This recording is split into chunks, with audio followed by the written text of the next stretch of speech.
Soyez encore les bienvenus, vraiment, je suis dans la joie. Nous sommes...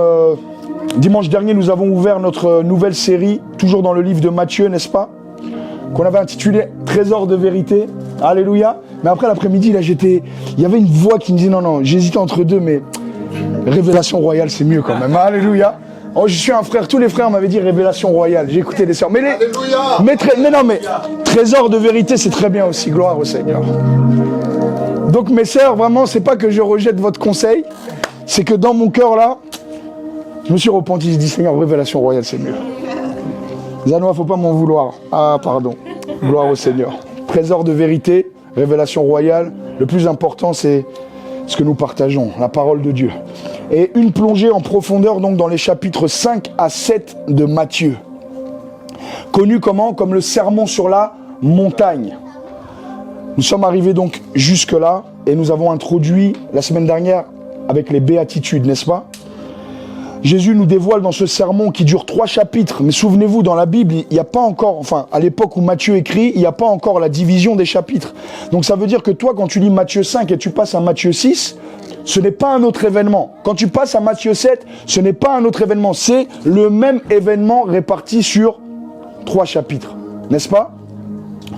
Et comme je vous l'ai dit, c'est le premier des 5 grands discours ou sermons que Jésus va aborder dans l'évangile de Matthieu. Le premier grand discours, c'est le sermon sur la montagne. Et on voit qu'en fait, ces 5 grands discours visaient à répondre à 5 questions majeures.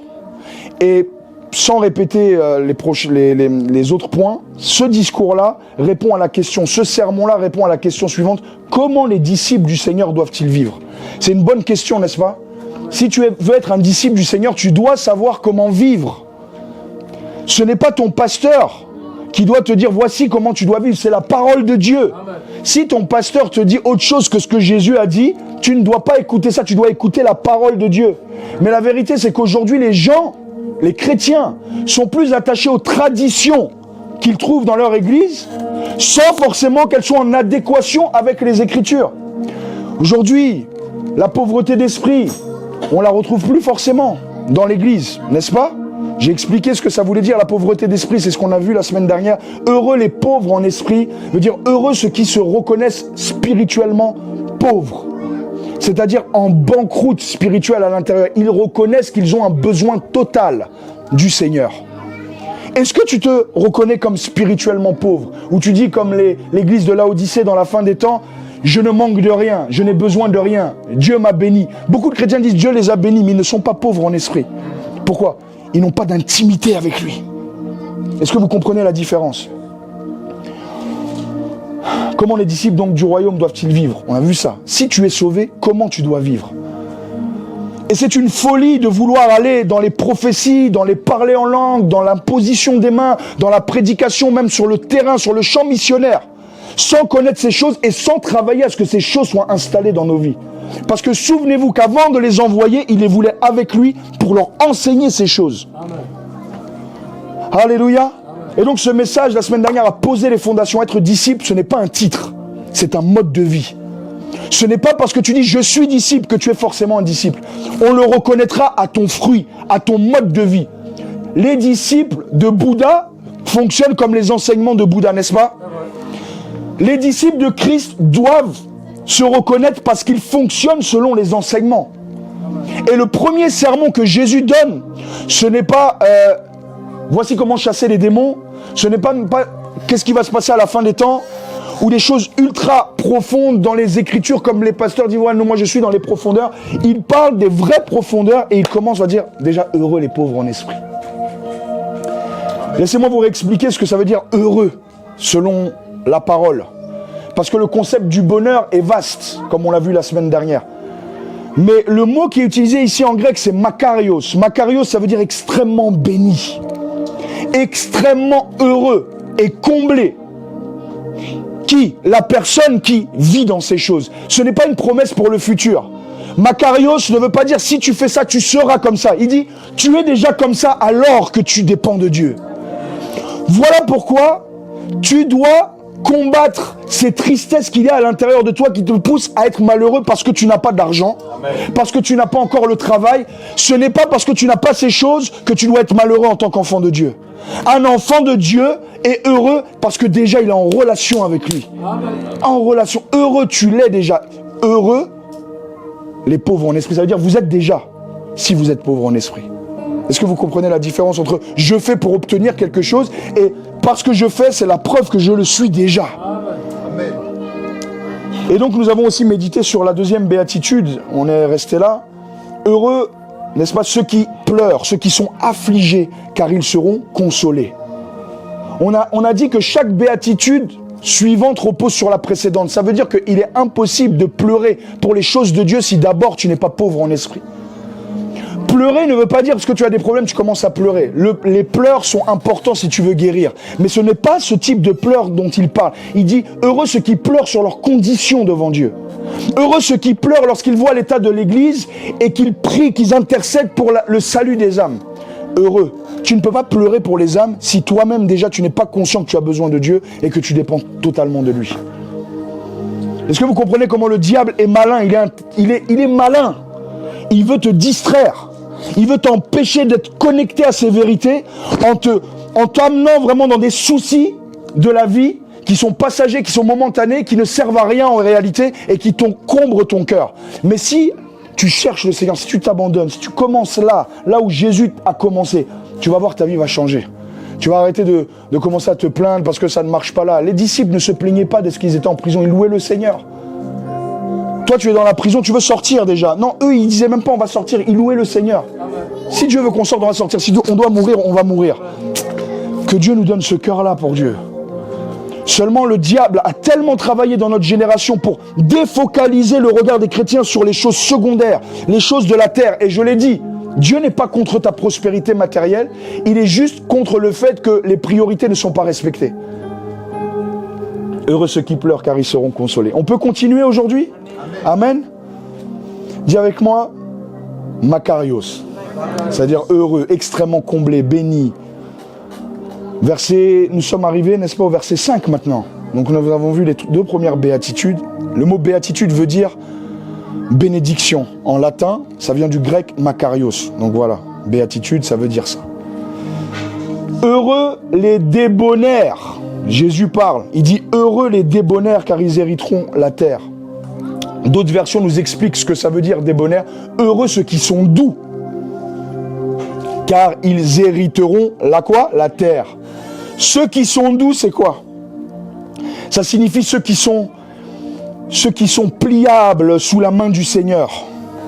Ils ne résistent pas. Heureux ces personnes qui ne résistent pas à Dieu. Le problème, souvent Dieu nous résiste parce que nous-mêmes on résiste à Dieu. Tu dois résister au diable, tu ne dois pas résister à Dieu. Et une personne qui résiste à Dieu, c'est une personne qui n'a pas développé ce cœur-là de douceur avec le Seigneur. Et souviens-toi, pour arriver à cette douceur, tu dois d'abord être pauvre en esprit. Tu dois arriver à cette dimension où tu commences à pleurer parce que tu sens que tu as attristé le Saint-Esprit. Là, Dieu vient te consoler et là, ton cœur est adouci. Parce que tu sais que tes échecs ont attristé le Saint-Esprit. Tu deviens plus pliable. Lorsqu'on te dit quelque chose, lorsque Dieu te dit quelque chose, tu ne réfléchis plus à deux fois comme avant. Pourquoi? Dieu t'a adouci. Est-ce que tu es avec moi? Amen. On parle des caractéristiques que le ciel attend de voir en nous. On parle des caractéristiques que quand Jésus reviendra, il regardera ça. Il ne cherchera pas les foules. Il ne cherchera pas si tu as eu des followers, de l'influence, des likes. Il cherchera à voir s'il y a ces choses qui étaient en lui, en toi. Amen. Est-ce que tu comprends la différence? Quand on parle de douceur, surtout nous les hommes, on dit ça c'est un truc de mauviette, douceur. Imagine quelqu'un va me voir, Yohan tu es doux, je veux dire il est bizarre celui-là. Est-ce que vous comprenez mon point? Jésus va à contre-courant de la culture. Il dit vous devez être doux. Pourquoi? Parce que la douceur c'est la vraie force. C'est la force, c'est la puissance sous contrôle. Tu sais, tu peux être en feu pour Dieu, mais en même temps être doux. Jésus a renversé les tables des changeurs. Le zèle de la maison le consumait, mais il est resté doux. Il était doux devant Dieu. Il était plein de douceur. C'est à l'envers, ma soeur. Amen. Alléluia. Moi, je veux voir. Amen. Elle a mis le papier, mais à l'envers. Alléluia. Amen. Gloire au Seigneur. Persécuté, critiqué, affligé. Mais tu réponds pas. Tu es doux. Tu es débonnaire. Les débonnaires sont ceux qui ne restent pas figés sur leur position. Combien de fois nous restons figés sur nos positions? Non, moi je pense que c'est comme ça qu'on doit faire. Tu n'es pas doux, tu n'es pas douce. Mais les épreuves te rendent doux, comme notre frère Chris l'a dit tout à l'heure. Il faut des fois qu'on soit bloqué dans certaines situations pour commencer à écouter ce que le pasteur dit le dimanche. Parce que sinon ça rentre là et ça sort là, jusqu'à ce que tu comprennes que c'est ça que Dieu veut que tu comprennes. Amen. Les doux, les débonnaires, ceux qui sont doux, c'est ceux qui, dans leur quotidien, ne restent pas figés sur leur manière de voir les choses. Ils se remettent en question, ils savent accepter qu'ils ont eu tort. Tu es pliable, n'est-ce pas? Amen. Les doux, les débonnaires, ce sont ceux qui ont la force maîtrisée. Plus j'avance avec le Seigneur, plus je pense que la maîtrise de soi est quelque chose qu'on doit développer avec lui. Et la maîtrise de soi, pour nos vies, on a besoin de la douceur devant Dieu, de nous remettre en question. Il dit, dans les Proverbes, il dit comme une ville forcée et sans muraille, ainsi est un homme qui n'est pas maître de lui-même. Il est impossible d'être maître de tes émotions si tu ne sais pas être doux devant Dieu, c'est-à-dire pliable. Tu restes figé, tu es dur, n'est-ce pas? Amen. Et encore une fois, si tu penses à ton voisin et tu ne penses pas à toi pendant que je suis en train de prêcher, c'est qu'il y a un problème. Parce que moi, pendant que je te prêche, je me vois, je dis, mais Seigneur, hey, moi-même qui prêche là, est-ce que je suis doux, moi? Seigneur.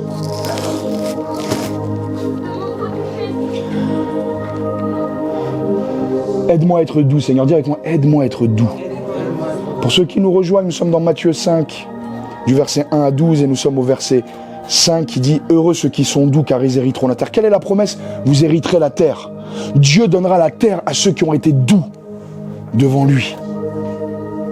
Quand Dieu te dit quelque chose, tu ne résistes pas.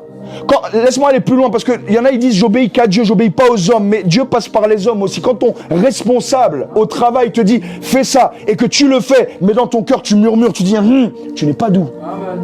Tu peux être doux en apparence. Moi j'ai vu des gens parler doucement, mais quand tu commences à prier, tu vois un démon qui sort, tu dis « Seigneur ». C'était ça qui l'animait en fait.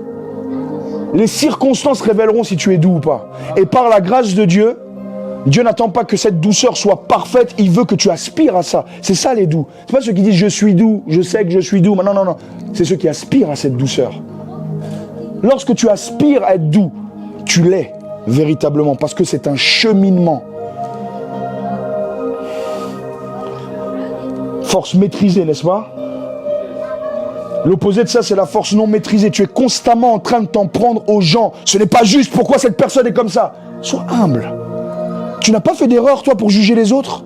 Il y a des gens, surtout dans l'église, qui jugent beaucoup les autres, c'est parce qu'ils n'ont pas fait beaucoup d'erreurs. Attends, tu vas en faire toi aussi. Et tu comprendras, en fait, que ceux qui ont fait des erreurs, ils étaient juste avant toi dans la file d'attente.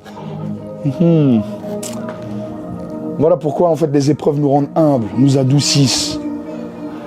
La croix nous adoucit. Les souffrances de Christ nous adoucissent. Lorsque tu rentres dans tous les combats parce que tu n'es pas encore assez doux. Non, pardon, lorsque tu rentres dans tous les combats, c'est que tu n'es pas encore assez douce, ma sœur. Tu veux combattre tous les combats. Sois doux. Sois douce. La croix va te rendre débonnaire. Dis-moi amen. Amen. Est-ce qu'on peut être un peu plus... Voilà. Amen. Amen. Alléluia. Mes sœurs, laissez-moi vous dire quelque chose. Cette douceur va donner le pouvoir à votre mari de changer. Vous priez, il ne change pas, Sois douce. Pourquoi tu dis pas amen? Amen. Ah oui, il faut être douce. C'est valable aussi dans l'autre sens, hein. Voilà, mais merci beaucoup, voilà, gloire au Seigneur. Non, il change pas, pasteur, il change pas. J'ai beau prier, il change pas. Est-ce que tu es douce dans le foyer? Continue, pasteur, continue. Même Roger dit prêche. Seigneur.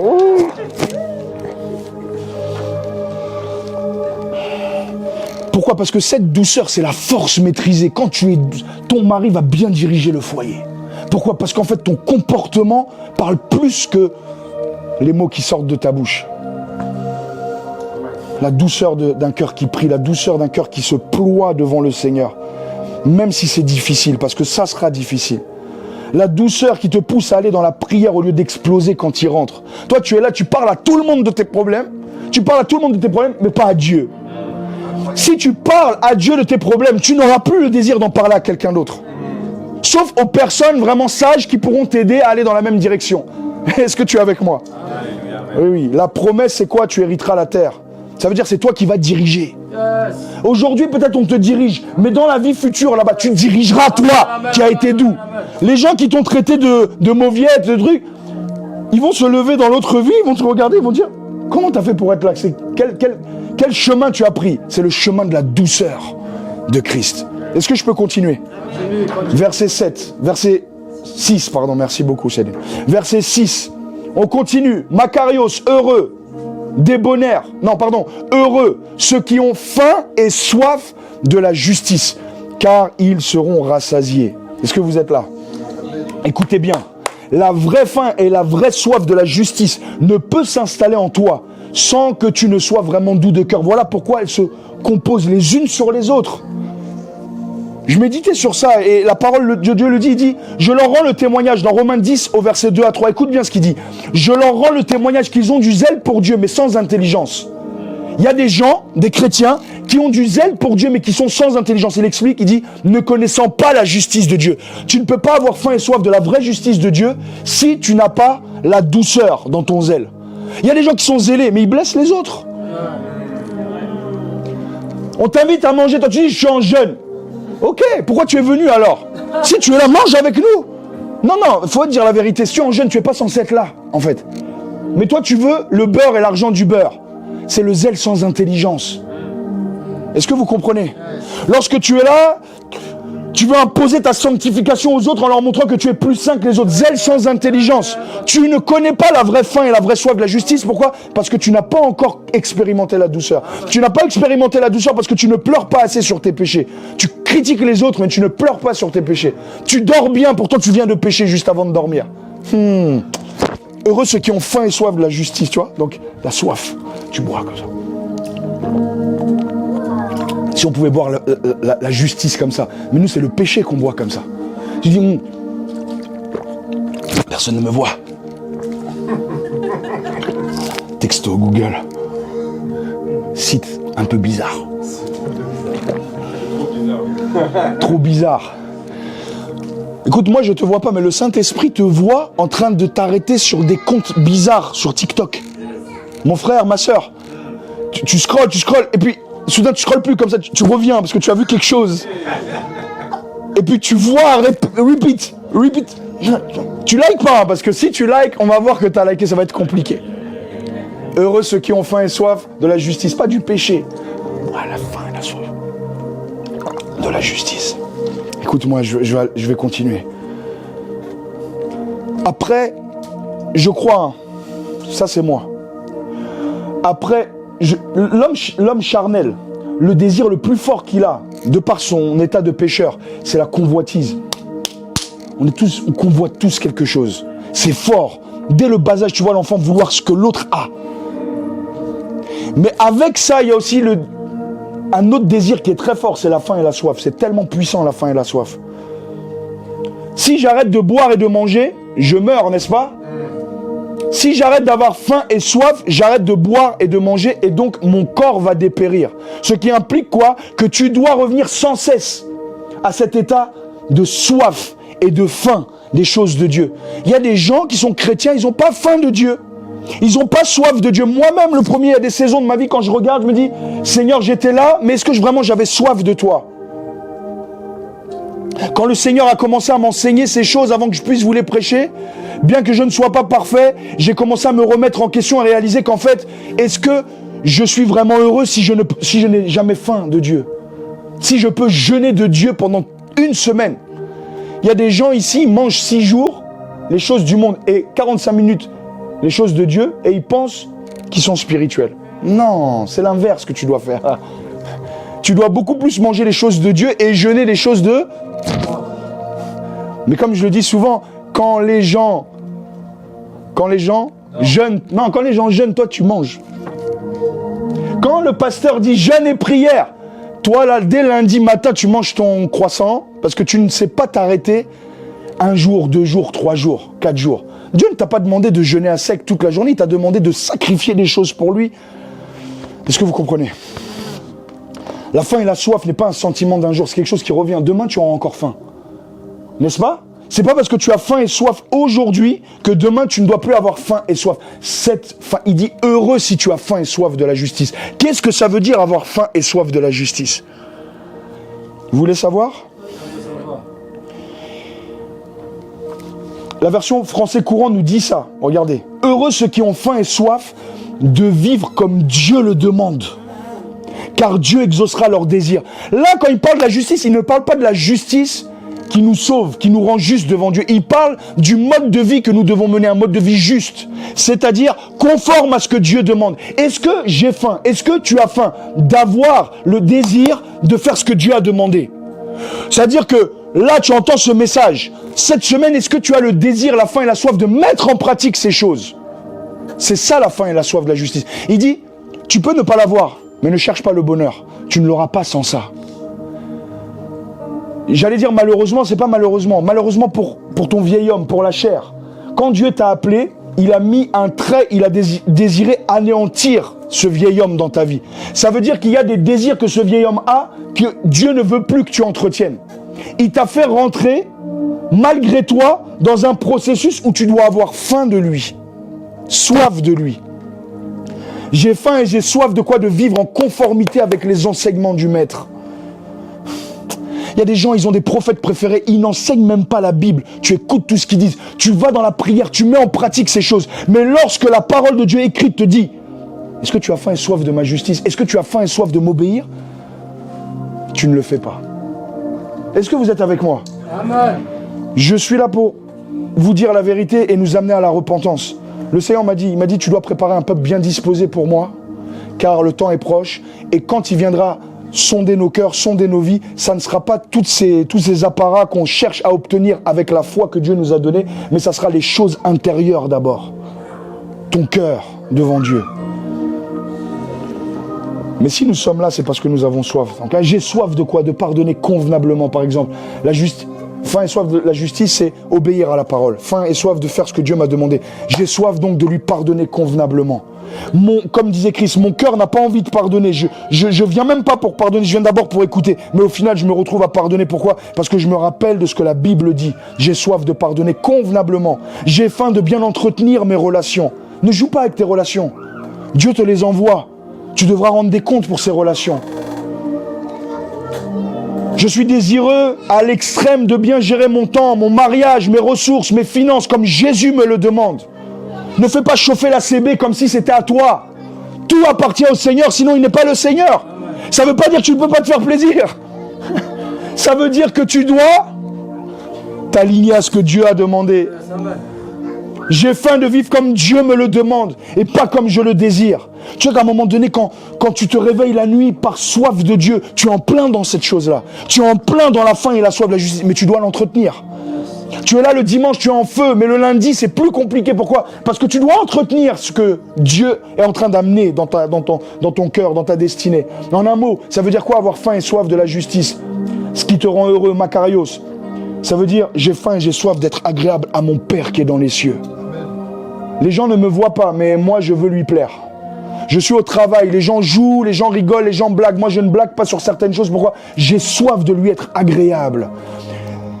L'enseignement de Jésus ne nous amène pas dans les apparences, il nous amène dans la crainte de Dieu, dans la révérence. Ça, c'est le mot qui nous manque dans cette génération, surtout les chrétiens en France, c'est la révérence. Amen. Tu dois redécouvrir ce mot. Toi, tu penses que Dieu, c'est juste un nom sur un bracelet ou sur un t-shirt. Je suis chrétien. Dieu est bon. Tu mets un t-shirt, toi tu penses que Dieu, c'est la révérence, mon ami. Amen. Dieu mettra tout le monde d'accord ce jour-là. Et Jésus, il a dit, il y en a qui seront debout, il y en a qui ne seront pas debout. Toi, il veut que tu sois debout. Amen. Tu seras debout par quelles caractéristiques? Par ces caractéristiques-là. Imaginez le contexte de Matthieu 5. Jésus a jeûné, a prié pendant tellement d'années pour que son premier message soit parfait, soit en alignement avec la volonté du Père. Et voici ce qu'il nous annonce. On doit manger ses paroles. On doit prier pour ses paroles. J'ai soif de régler ma voix sur sa parole. Mon chemin, mes sentiers doivent être réglés. Je dois aller dans le mode paramètre de ma destinée et faire des changements. Des fois, il y a des choses qui ne marchent pas dans notre téléphone, c'est parce que les paramètres n'ont pas été activés. Tu dois aller dans la section paramètres et des fois, tu ne sais pas comment faire, tu vas sur Internet, tu fais des recherches. Toi aussi, va voir ton frère, va voir ta sœur, dis-lui, montre-moi comment on fait les paramètres, comment on règle les paramètres, comment je fais pour prendre ma vie en main. J'ai soif aussi, pas seulement de faire ce qui est agréable à Dieu, dans le sens de mettre en place les bonnes choses, j'ai soif aussi de rejeter les commérages. J'ai soif de rejeter les cancans. Il y a des gens qui t'appellent juste pour parler des autres. Arrête de répondre. Ou si tu réponds, commence à remettre les choses en place. Tu dis pas amen, mais moi je dis amen. J'ai un appétit pour renvoyer le péché, c'est ça. Renvoie le péché à son envoyeur. Crucifier la chair. Je veux approfondir ma vie de prière. Qui veut approfondir sa vie de prière? Alors tu es heureux parce que tu as faim et soif de la justice. Quand tu ne sais pas comment faire, mais que tu as le désir dans ton cœur, tu es déjà sur le chemin. Je veux approfondir mon étude de la parole. Je regarde mes 24 heures, je planifie mon temps avec Dieu parce que j'ai faim de lui. C'est que le dimanche soir, je planifie ma semaine. Même si après, il y a des choses qui changent. Tu dois planifier chaque soir au moins ta journée de demain. Tu sais pourquoi tu ne pries pas? Tu ne planifies pas de prier. Tu sais qu'à 8 heures, tu dois aller au travail. Tu as déjà planifié ça. Tu ne l'as même pas écrit sur un papier, mais tu sais que tu devras te lever, que tu devras aller, que tu devras être à l'heure. Mais tu dois aussi planifier ton temps avec le maître. Il y a des gens qui pensent qu'ils ne sont pas spirituels quand ils font ça parce que ça doit être spontané. Si c'est planifié, ça veut dire que je ne suis pas spirituel. Notre cerveau doit être reformaté. Je crois à la spontanéité avec le Seigneur, mais il faut planifier. Si tu ne planifies pas de prier, tu planifies ton échec. Tu ne vas pas prier. Planifie de prier 30 minutes par jour. Tu vas voir à la fin de la semaine, tous les jours, tu auras prié 30 minutes par jour. Amen. Que tu aies envie ou que tu n'aies pas envie, tu vas le faire. Pourquoi? Parce que tu respectes ton engagement. Est-ce que vous êtes là? J'ai faim et j'ai soif de m'ajuster quotidiennement afin que ma vie soit un exemple de révérence à Dieu pour ma génération. Je vous ai parlé de l'histoire de Gandhi la semaine dernière. Gandhi qui a lu le Sermon sur la montagne et qui a embrassé les principes, même s'il n'était pas né de nouveau. Il a vécu... En fait, son mouvement de non-violence, c'est à cause de ce qu'il a lu ici. Il a été tellement impacté par ce message-là. Et un jour, quelqu'un lui a posé la question, mais pourquoi tu ne deviens pas chrétien? Et il a dit, moi j'aime votre Christ, mais je n'aime pas vos chrétiens, parce que vos chrétiens ne vivent pas comme votre Christ l'a enseigné. Il y a beaucoup plus de gens qui ont soif de Dieu que tu le crois, mais ils ne viennent pas parce qu'ils te voient te comporter différemment que ce que tu crois profondément. Tu crois que les gens viennent à l'église pour connaître les codes de l'église? Tu es plus attaché aux codes de ton église qu'à la parole de Dieu? Eux, ils ont la Bible chez eux, ils voient qu'il a dit heureux les affligés, heureux les humbles, heureux les miséricordieux. Et toi, tu es là, tu ne pardonnes pas, tu critiques, tu dis non, j'ai du mal à pardonner. Tu dois avoir un langage différent quand tu es chrétien. C'est la norme de Christ. Voici comment mes disciples devront vivre. C'est ça, c'est ça. Tu veux être disciple, c'est ça. Tu veux faire des disciples, là, emmène-les ici. École de prophètes, c'est bien, gloire à Dieu, merci Seigneur, école d'évangélisation. Mais les gars, ils ne savent même pas c'est quoi les 8 béatitudes. À quelle école tu t'es assise? Ça montre quoi? Ça montre que tu veux, comme l'a dit Bintou il y a 2 semaines, poser tes fardeaux, Dieu t'a pardonné, mais tu ne veux pas aller à l'école de Christ. Tu veux sauter les classes. Pasteur, parle-moi de la nourriture solide. C'est ça la nourriture solide, justement, c'est ça que tu ne comprends pas. Alléluia. Verset 7, nous continuons. Heureux quoi? Aïe, aïe, là ça va faire mal. Les miséricordieux, car ils obtiendront miséricorde. Makarios, extrêmement comblé, extrêmement béni, extrêmement heureuse. Et la personne miséricordieuse. Qu'est-ce que ça veut dire ici? Quand je lis mes écritures, les écritures, je me rends compte que le contexte, là, nous introduit dans le concept directement de l'offense. Parce que s'il te parle de miséricorde, c'est que tu vas être offensé. Tu ne peux pas pardonner quelqu'un qui ne t'a pas offensé. Le pardon existe parce que l'offense existe. Dieu nous a pardonné parce qu'il y a eu le péché avant.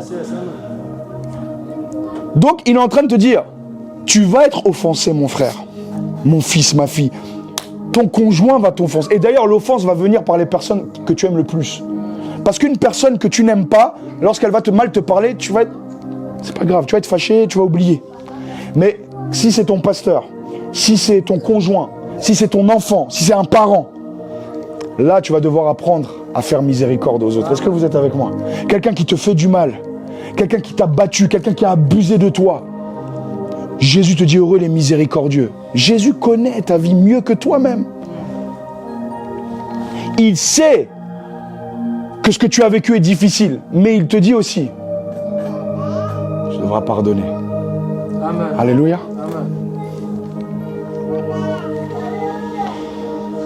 C'est une promesse de la Bible, hein, tu seras offensé. Ton mari, ta femme t'offensera. Ma fille de 6 ans a commencé déjà à m'offenser. Parce que je suis émotionnel.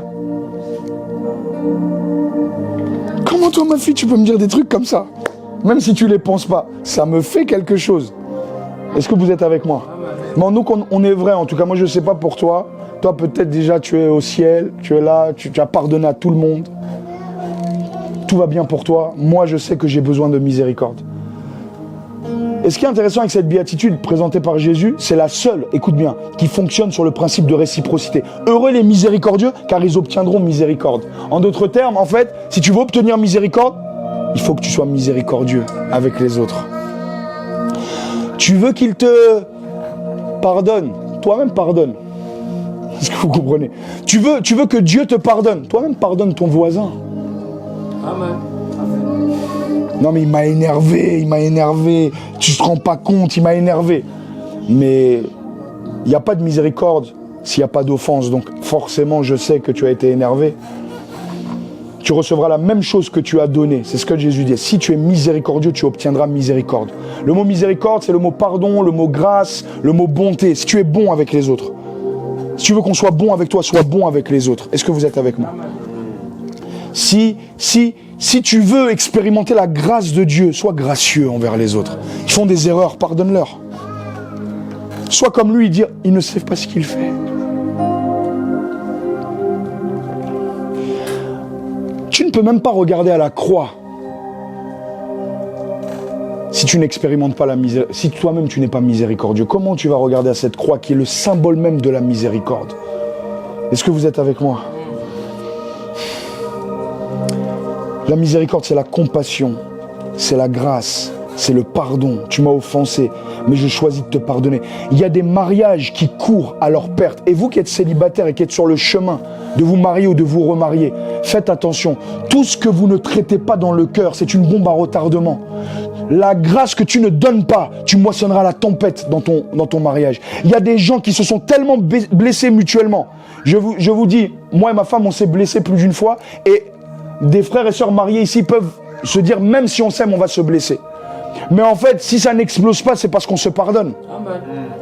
Mais il y a des gens qui ne se pardonnent pas, qui disent non, ça va aller. Ils laissent les émotions redescendre et puis ils repartent en pensant que ça y est, c'est fini. Sauf que quand une petite chose arrive, c'est comme la goutte d'eau à chaque fois qui fait déborder le vase. Et là, tu te rends compte que c'est comme si en fait, on est des ennemis dans la maison.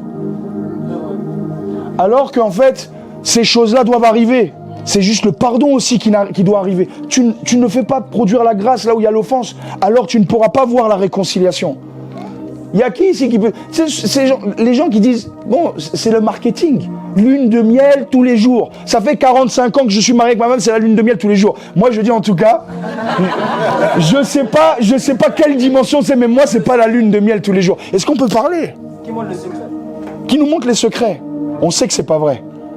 Des fois, t'as pas envie de parler. Des fois, t'as pas envie de prendre dans les bras. Moi, en tout cas, je parle pour moi. Des fois, j'ai envie d'être seul, du lever du soleil jusqu'à son couchant. Et je le fais ressentir. Mais en même temps, je dois aussi prendre sur moi, car je ne suis pas seul. Amen. Est-ce que vous êtes là? Amen, amen. Donc, franchement, le secret d'un mariage réussi, c'est la miséricorde. Bon, ça ne veut pas dire tout tolérer et... Oh, ok. Hein? Chérie, tu dois me pardonner. Dieu a dit tu dois me pardonner, mais toi tu continues. Ah Seigneur, miséricorde.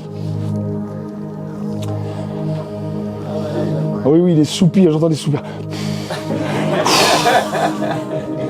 Il y a des discussions qui doivent avoir lieu aujourd'hui. Alléluia. Lamentation 3 dit, chaque matin Dieu renouvelle sa miséricorde dans ta vie. Amen. À quel moment? Au moment où toi aussi tu apprends à pardonner. Comment Dieu renouvelle sa miséricorde? Toi, tu ne renouvelles pas ta miséricorde. Tu es là, je ne sais pas pourquoi je parle que de ça. Moi, je parle de ce que le Seigneur me met à cœur et qui n'est pas dans mes notes, mais que je mets à cœur. C'est-à-dire que tu ne parles pas à l'autre pendant 3 jours. Et tu es là, tu prends Lamentation 3 et tu dis, Seigneur, tu renouvelles tes miséricordes tous les jours, Seigneur. Mais toi, tu ne renouvelles pas tous les jours. Toi, tu renouvelles l'aigreur tous les jours. Et encore une fois, moi qui prêche, oh là là, je suis le bon exemple pour dire, oh, ça arrive souvent. Parce que des fois, tu peux juste même aller faire un bisou, mais tu vas dans le cœur, t'es là. Oh. Ça m'énerve, ça m'énerve, ça m'énerve. Tu n'es pas seul dans ce combat, on est tous dedans. Et toi qui crois au film là, de romance Netflix, tu penses que tu rencontres, ça se passe bien, machin, il y a une petite tempête, et puis mais finalement ça finit toujours bien. Ce n'est pas automatique. Ruth et Boaz, voilà, gloire à Dieu. Là, c'est le film de Noël, on va connaître ces films-là, non? Le gars, il rentre dans son petit village, ou elle rentre dans son village, elle est journaliste à New York. Hein? Mais là, elle est overbookée. Sa meilleure amie lui dit, tu dois rentrer. Tu viens de vivre une chose compliquée, une relation difficile. Rentre, retourne voir ton village d'enfance, là où il y a de la neige, des beaux chalets. Tu vois, le beau village de Noël. Et puis elle arrive. Et puis son père, tu sais, c'est celui qui... le voisin, c'est celui qui tient la petite boutique de café, quoi. Donc elle va chercher le café, et puis elle voit un Apollon, un beau gosse. Et le beau gosse, c'est celle, ils étaient au collège ensemble. Ils étaient au collège ensemble. Et puis il commence à... Non, je veux pas, je te raccompagne, non, je veux pas. Et puis les bûcherons aussi, tu vois, ils tapent le bois. Écoutez, on va voir ces films-là, là, ça commence déjà sur TF1, ça, voilà. Ça a déjà commencé. On aime ça, on aime ça. Mais c'est pas ça la vie, en fait. Le gars, il est sur le toit en train de réparer. Toi, tu crois que c'est ça. Il réparera pas quand il sera marié avec toi.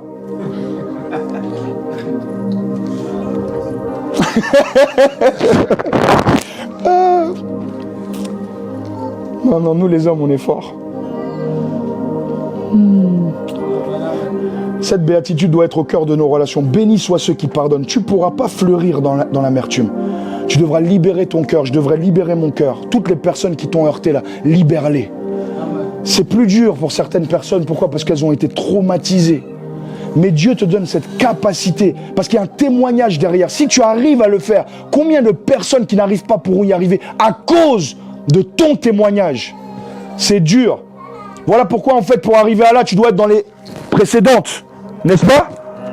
Comment tu vas pardonner si tu n'es pas doux dans le cœur, si tu n'as pas pleuré en reconnaissant que, en fait, cette personne-là, comme l'a dit notre frère tout à l'heure, en fait, c'est juste un homme qui a été brisé, lui. Et il m'a fait vivre le brisement parce que lui-même n'était pas réparé. Combien d'années j'en ai voulu à ma mère de m'avoir traité comme elle m'a traité. Mais en fait, avec le recul, c'est une femme brisée, comment tu veux qu'elle me donne ce qu'elle n'a pas reçu? Ça fait mal d'avouer ça. Oui, mais non, c'est pas normal quand même, c'est des adultes. Hey.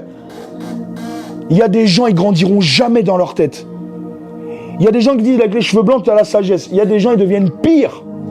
Des grands gamins. Ils seront toujours méchants. Toi, tu devras quoi? Tu vas attendre qu'ils soient bien pour les pardonner? Tu dois leur pardonner déjà. Que celui qui a des oreilles entende. Est-ce que je peux prêcher dans le contexte? Amen. À chaque fois que tu fais mal, tu heurtes le cœur de Dieu. Mais Dieu, le matin, il t'offre de nouveau sa miséricorde quand tu reviens pour lui demander pardon. Toi aussi, en fait, pardonne. C'est si facile de dire qu'on est chrétien, mais est-ce qu'on vit ça vraiment? Moi, je cherche ton fruit, pas la confession de tes lèvres seulement. Ton fruit. Verset 8. Heureux ceux qui ont le cœur pur, car ils verront Dieu. Makarios, extrêmement comblé. Tu es déjà, lorsque ton cœur est pur, car ils verront Dieu. Plus tu t'approches de Jésus, plus ton cœur devient pur. Et plus ton cœur devient pur, plus tu as des révélations de Dieu. C'est ça, ils verront Dieu. Tu vas avoir une connaissance de Dieu que les autres n'ont pas parce que tu es proche de lui et qu'il a purifié ton cœur. Comment ton cœur peut être pur si tu ne pardonnes pas? Tu fais des jeûnes et prières pour prier. Purifie mon cœur, Seigneur. Il te dit, va pardonner. Amen. Car là, il y a l'amertume. Va le purifier toi-même, en fait. Quand tu es sale, tu vas prendre une douche, non? T'attends pas que le Saint-Esprit vienne te mettre dans une circonstance où tu dois te doucher. Toi-même, tu vas dans la salle de bain et ton corps, tu le laves. Ton esprit aussi, tu dois le laver. Ton âme aussi, tu dois la laver comment? purifie par l'obéissance à la parole de Dieu.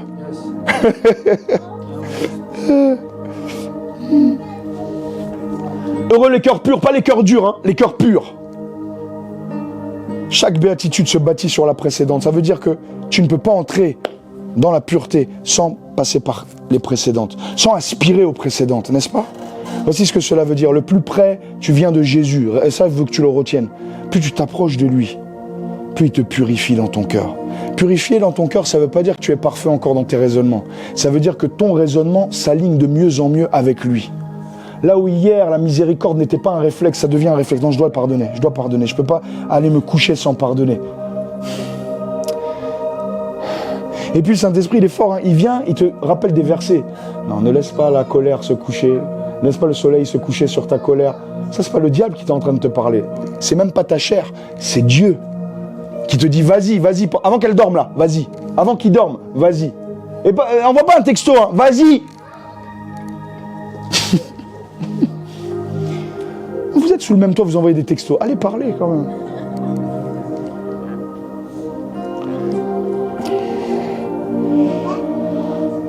Plus tu te rapproches de Dieu, plus sa sainteté te consume et te purifie. Et plus tu es en mesure de comprendre Dieu dans ta vie. Oui, tu verras Dieu dans l'éternité si tu t'es purifié, oui, mais même dans ta vie, tu vas connaître Dieu comme peut-être ton voisin ne peut pas le connaître. Pourquoi? Parce qu'en fait, tu as le cœur pur.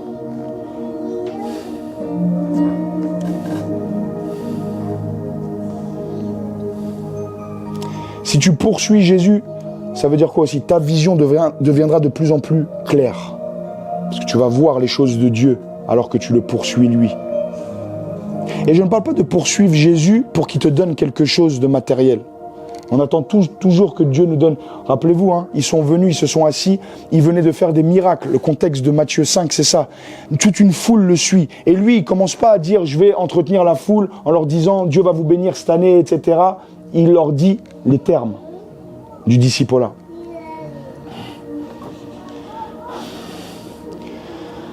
J'avance, verset 9. Il en reste 2 béatitudes et on aura terminé. Verset 9, l'avant-dernière, mais pas des moindres, la Bible dit ceci. Heureux ceux qui procurent quoi?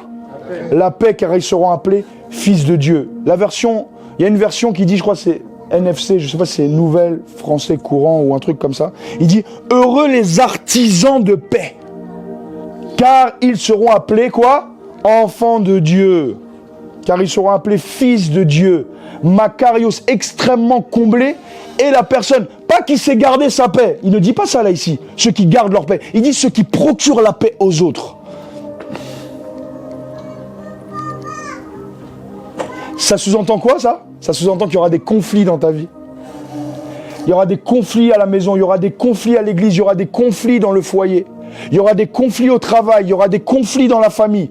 Et il dit heureux ceux qui procurent la paix à l'endroit où ils arrivent, car ils seront appelés vraiment les fils de Dieu. Ça veut dire que les conflits auront lieu. Tu es soit dans la catégorie de ceux qui procurent la paix ou ceux qui enveniment les choses, qui laissent passer les choses. Il dit, si tu es vraiment disciple de Christ, tu dois être un artisan de la paix dans ton foyer. Tu dois être un artisan de ta paix dans l'environnement où Dieu t'a planté. Est-ce que c'est pas puissant ça? On ne parle pas ici de paix intérieure. Ta paix. Il dit non, celle que tu procures aux autres. Donc ça veut dire que toi-même déjà, tu dois être en paix avec Dieu, tu dois être en paix avec toi-même, tu dois être en paix même avec tes faiblesses, c'est-à-dire tu sais que tu en as, mais tu arrêtes de te culpabiliser. Tu arrives dans un endroit et au lieu de culpabiliser les autres, de les montrer du doigt, toi tu amènes la paix dans les cœurs. Les gens ont besoin de paix. Il n'est pas écrit ceux qui gardent la paix, je répète, hein, ceux qui procurent chez les autres la paix, des artisans de paix, ceux qui savent la construire dans leur environnement. Tu arrives dans un environnement, c'est la paix. Ton conjoint rentre du travail. Tu ne rentres pas direct dans la confrontation. Tu mets une atmosphère de paix. Tu arrives dans le travail, tout le monde critique. Toi, tu es celui qui sème la paix. Les gens parlent de ce collègue qui est toujours compliqué. Toi, tu viens, tu dis une bonne parole. Tu désamorces la chose. Heureux ceux qui sont comme ça. Tu seras heureux quand tu es pas heureux quand tu rentres dans les blablas des gens. Tu peux pas, c'est pas possible. L'environnement est tendu, mais toi tu pries et tu apportes la paix. Tu l'as construite par l'atmosphère que tu transportes. Tu l'as construit là, par l'atmosphère que tu transportes. C'est toi quand tu viens ici là, apporte la paix. Hein.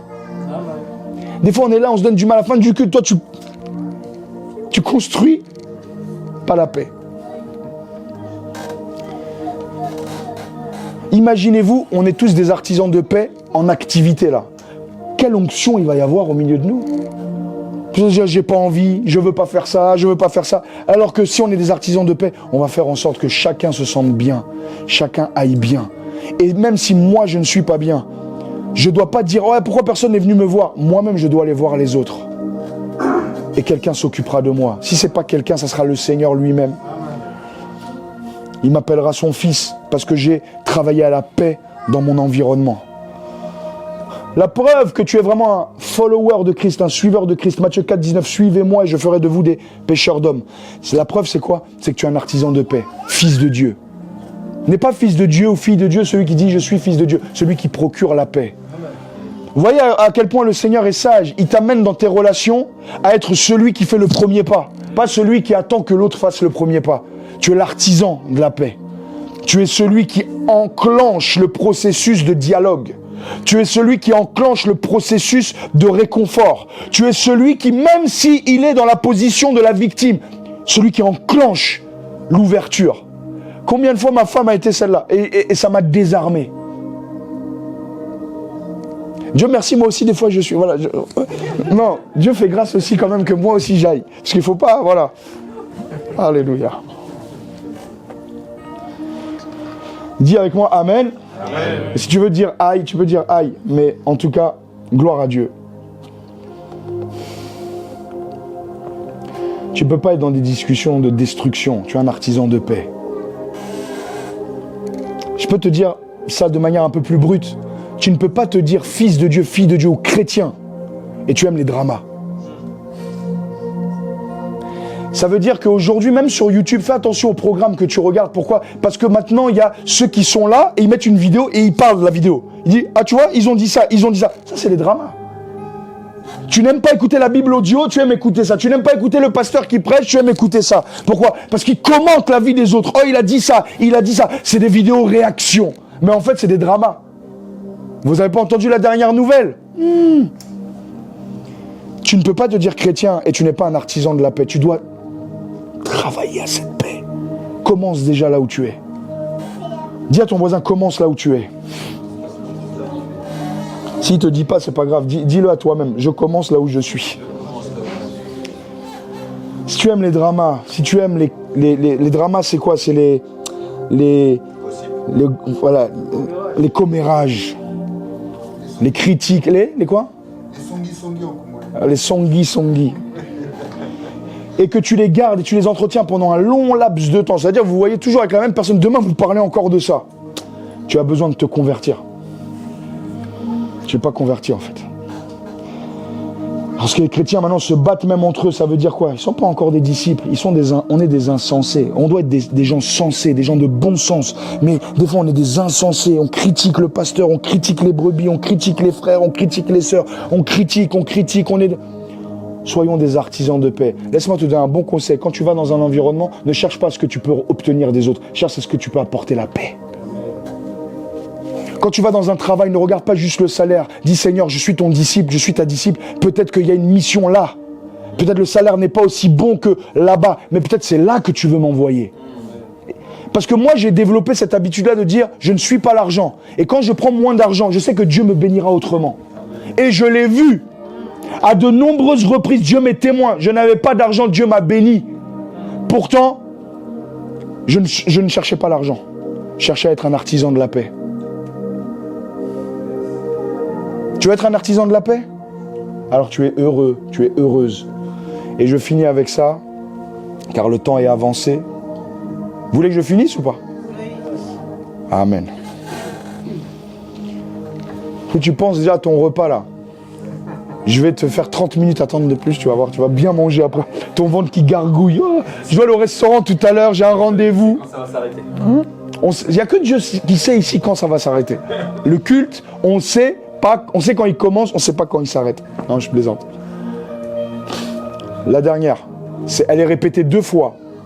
C'est la 8e qui est répétée 2 fois. Heureux ceux qui sont quoi? Persécutés pour la justice. Pas à cause de leurs erreurs, hein, mais pour la justice. C'est-à-dire, parce qu'ils veulent vivre droitement avec Dieu, ils sont persécutés. C'est ce qu'on a vu, la faim et la soif de la justice. Heureux ceux qui sont persécutés à cause de leur manière de vivre. La persécution peut prendre plusieurs formes. Elle peut être violente, physiquement ou pas. D'ailleurs, nous en France, la persécution n'est pas forcément violente, mais elle est moralement violente, culturellement violente.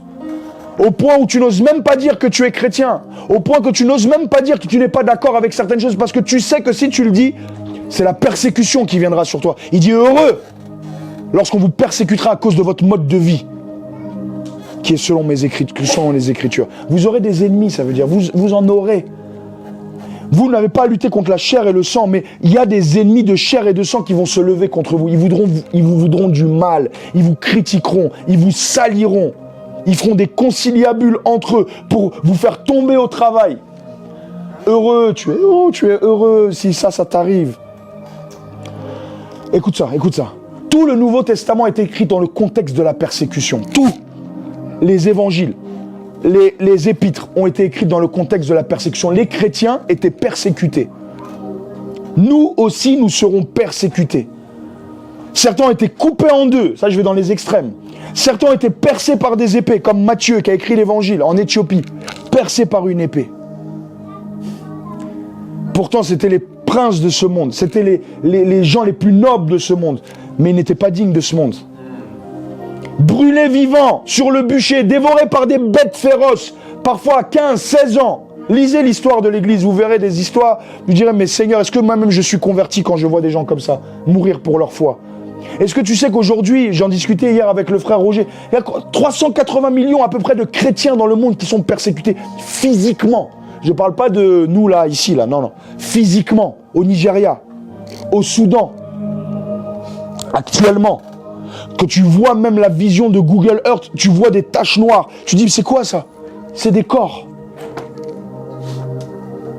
Pourquoi? Parce qu'ils sont chrétiens.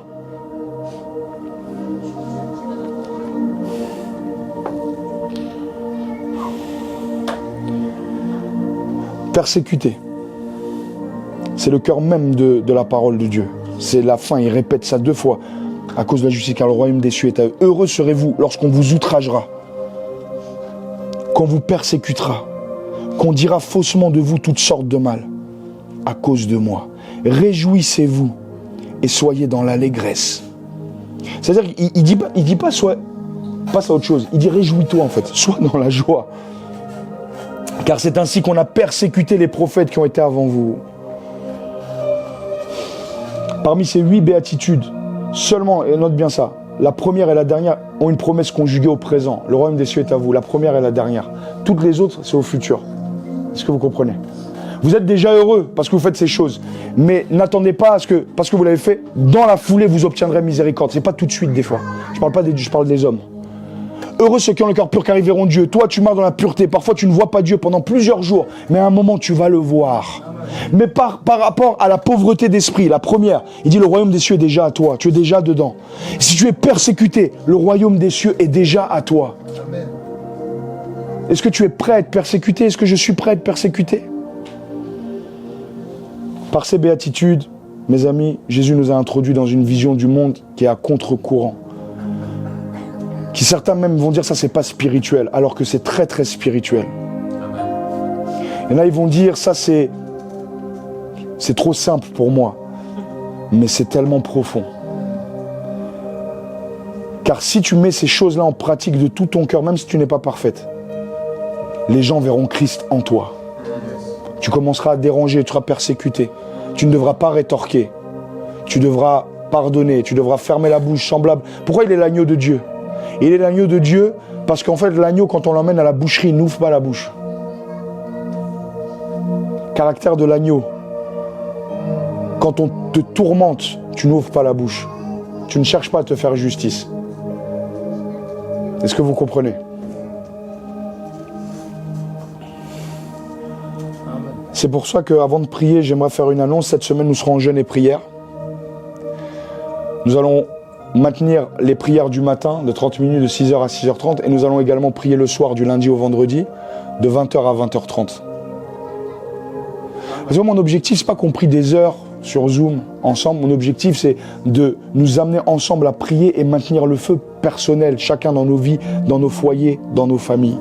Je vous encourage à prier seul d'abord. Je vous encourage à prier en famille, si vous êtes déjà en famille, mais aussi avec l'Église pendant ces 5 jours-là. Et notre thème de cette semaine, ça sera de prier justement pour nos frères et sœurs qui sont persécutés dans le monde, comme au Soudan, comme au Nigeria, comme, je sais pas moi, en Syrie ou je sais pas où vous voulez, en Chine, en Corée du Nord.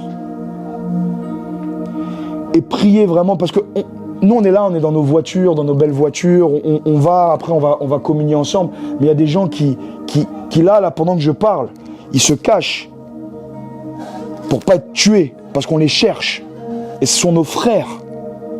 Imagine, toi là, tu es là, quelqu'un veut te tuer. Et nous, on est là, on ignore. On fait comme si de rien n'était. On continue à prier pour nos travails, pour notre argent, pour notre prospérité personnelle. Alors que là, il y a des gens qui sont en train de mourir dans le monde. Et nos prières peuvent les garder, peuvent les délivrer, comme Pierre dans Actes. Amen. Qui trouve que c'est une bonne idée? En tout cas, nous allons prier par la grâce de Dieu du lundi au vendredi, 30 minutes le matin, 30 minutes le soir, ensemble. Essaye de te connecter quelquefois. Si tu peux te connecter tous les jours, gloire à Dieu, c'est ton sacrifice. Et on sera en jeûne, ça veut dire qu'on se prive de nourriture pour prier, pas pour regarder le téléphone. Pour prier. C'est-à-dire que cette semaine, fais l'effort de, alors que tu te prives de nourriture, de te donner à la parole et à la prière, à écouter des prédications, à écouter des choses qui élèvent ton âme, à écouter des témoignages, à écouter, voilà, à participer aux réunions avec les frères, comme le squad par exemple. Cette semaine est une semaine spéciale où on va prier pour nos frères et sœurs qui sont persécutés. Amen. Amen.